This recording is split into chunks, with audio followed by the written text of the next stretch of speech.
This video is sponsored by Geology.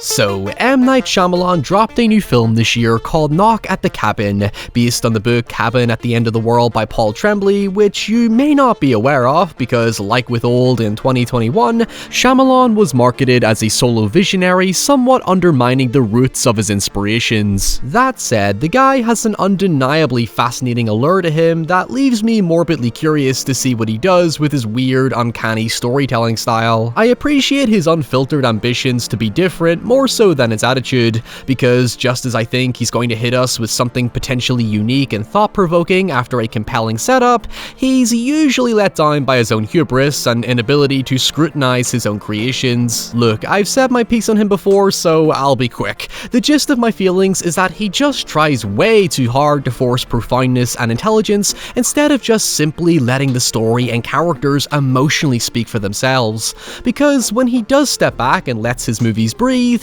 they can be really good, as proven with The Sixth Sense, Unbreakable, and even Signs, for as polarizing as it is. However, in my opinion, I feel his turning point from genuinely emotive storyteller to self-branded auteur genius in need of validation is most prominently displayed in 2004's The Village. Set in 19th century Pennsylvania, The Village tells the story of an isolated, close-knit community, bound to their village by a mysterious threat lurking within the surrounding forest, known as those we don't speak of. The villagers are forbidden from ever entering the forest, with the elders adamantly seeking to maintain peace, order, and prosperity despite their limited resources and lack of communication with the outside world. However, one day, a young, timid, disillusioned villager called Lucius requests permission to seek out one of the towns beyond the forest in a bid to find medicine after the death of one of the elder's children. Yet, after being denied, he briefly breaches the forest in a moment of defiance, only to be spotted by one of the creatures, causing them to attack the town and leave warnings in the form of bloody red door markings and murdered livestock, scaring the villagers to stay precisely where they are and never leave.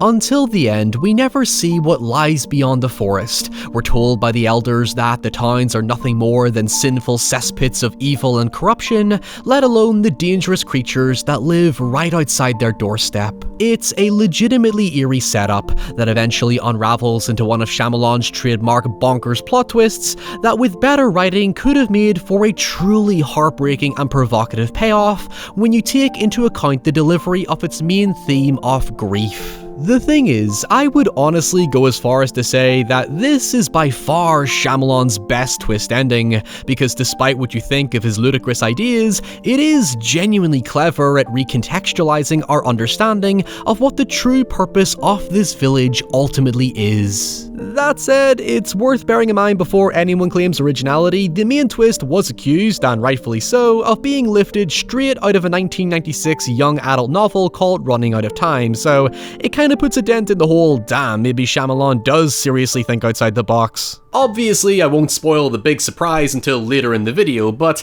the reason I'm covering The Village is that I wanted to reassess my feelings towards it, considering I haven't seen it in about 15 years, where back then, I'll admit, the movie went right over my head. As always, please leave your thoughts in the comments below. Believe it or not, I actually do read them. Leave a cheeky wee like and subscribe. And now, here are a few words from this video's sponsor, Geology. I know what you're thinking. You see my big, beautiful face in my videos and on social media, and you ask, Ryan, how do you do it? And I'll tell you this, in recent weeks, a big part of that has been down to Geology, a 16-time award-winning skin, hair, and body care company recognized in Men's Health, GQ, Spy, Esquire, and Ask Men grooming awards. Geology create simple and effective skincare and hair care routines customized just for you, using products built around powerful ingredients trusted by dermatologists, with easily accessible descriptions on what each product contains available on their website. Until now, I have never had a skincare routine, but since October, I've been doing a lot more public-facing work and events, and realized a look of withering exhaustion and caffeine-fueled sleepless nights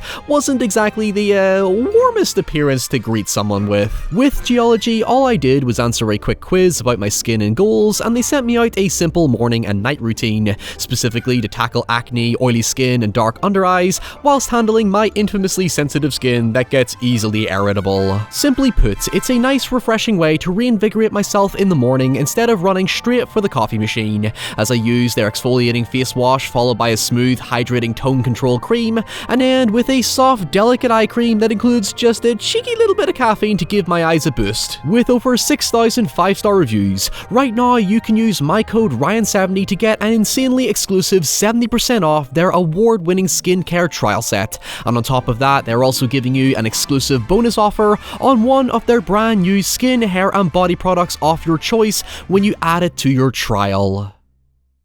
So, like with most Shyamalan reevaluations, I've heard many arguments that The Village ranks as probably his most misunderstood film, particularly regarding the romantic tale that dominates most of the story's first and second act. It's one of those situations where people will say it was unfairly mismarketed as a horror movie about a village tormented by monsters, when in fact it might have received a better reception had people set the right expectations, that it predominantly focused on characters within the village, but I'm going to disagree with that. It reminded me of the public reception towards The Witch, where most general audiences didn't like it because it leaned heavily on period piece more so than horror. However, while I like The Witch personally, just because it's less genre and more drama, doesn't necessarily elevate it into a better film. While expectations factor hugely into our feelings, hence why I wasn't the biggest fan of Barbarian, but we'll deal with that next week, the monster stuff is ultimately its most crucial component, as it fundamentally carries the central mystery of the village. The love triangle between the introverted Lucius, the blind daughter of the chief elder called Ivy, and an intellectually disabled man called Noah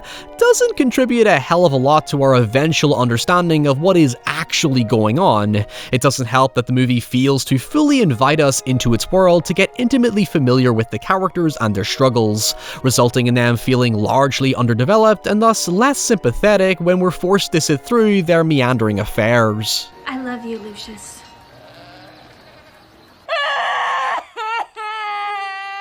The way I see it, The Village felt like I was backed into a corner as certain characters aimlessly talked about their boring existence, while I was desperately distracted looking over their shoulder, longing to figure out what the hell was going on in the forest.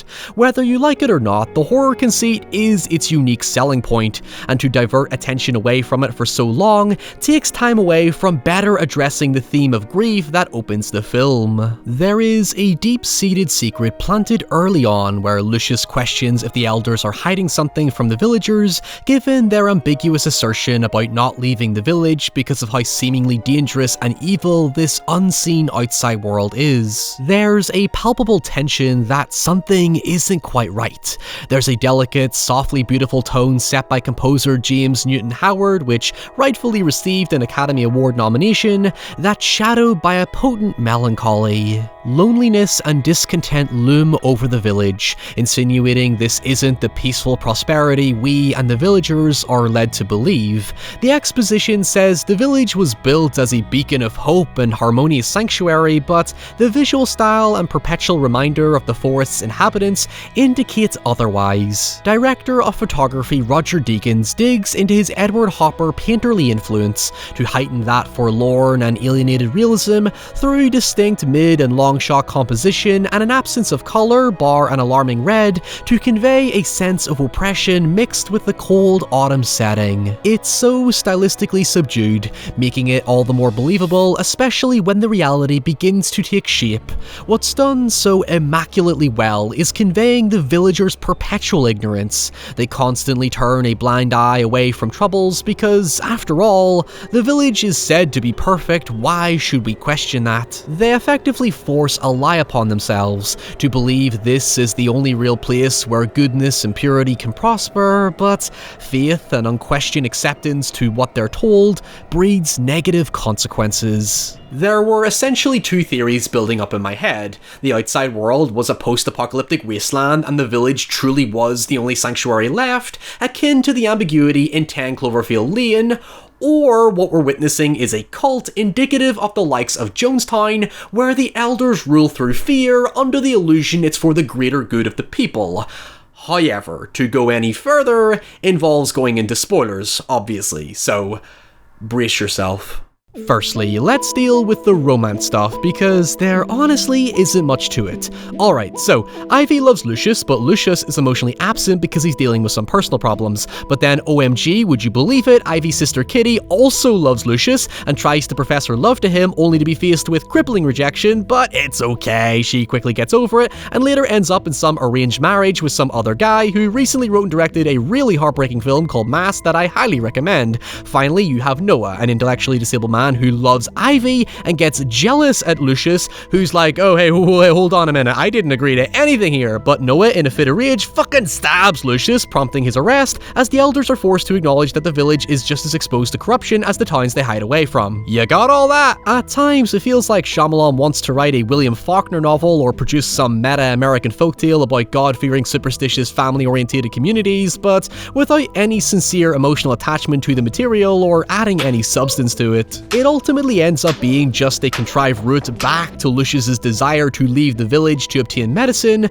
but switching the role to Evie, who obtains permission from her father after Lucius's stabbing because he admires Lucius's unique fearlessness towards what lies beyond the forest, unlike the rest of the village who are socialized into cowardice. However, when all is explained, the logic just doesn't completely add up, because Ivy's father, Chief Elder Walker, is the very person who created this culture of fear. Before Ivy ventures off, he confides in her that the creatures are in fact not real. They're simply costumes used by the elders to scare people from leaving the village for reasons I'll get to shortly. By the way, may I say, they are some genuinely sinister costumes. I mean, the design is basically Man-Bear Pig, but they have a mighty presence on the few occasions we see them. Although, the significant problem with learning that they're fake before Evie commences her journey makes her later fight with one of them fall completely flat on its face.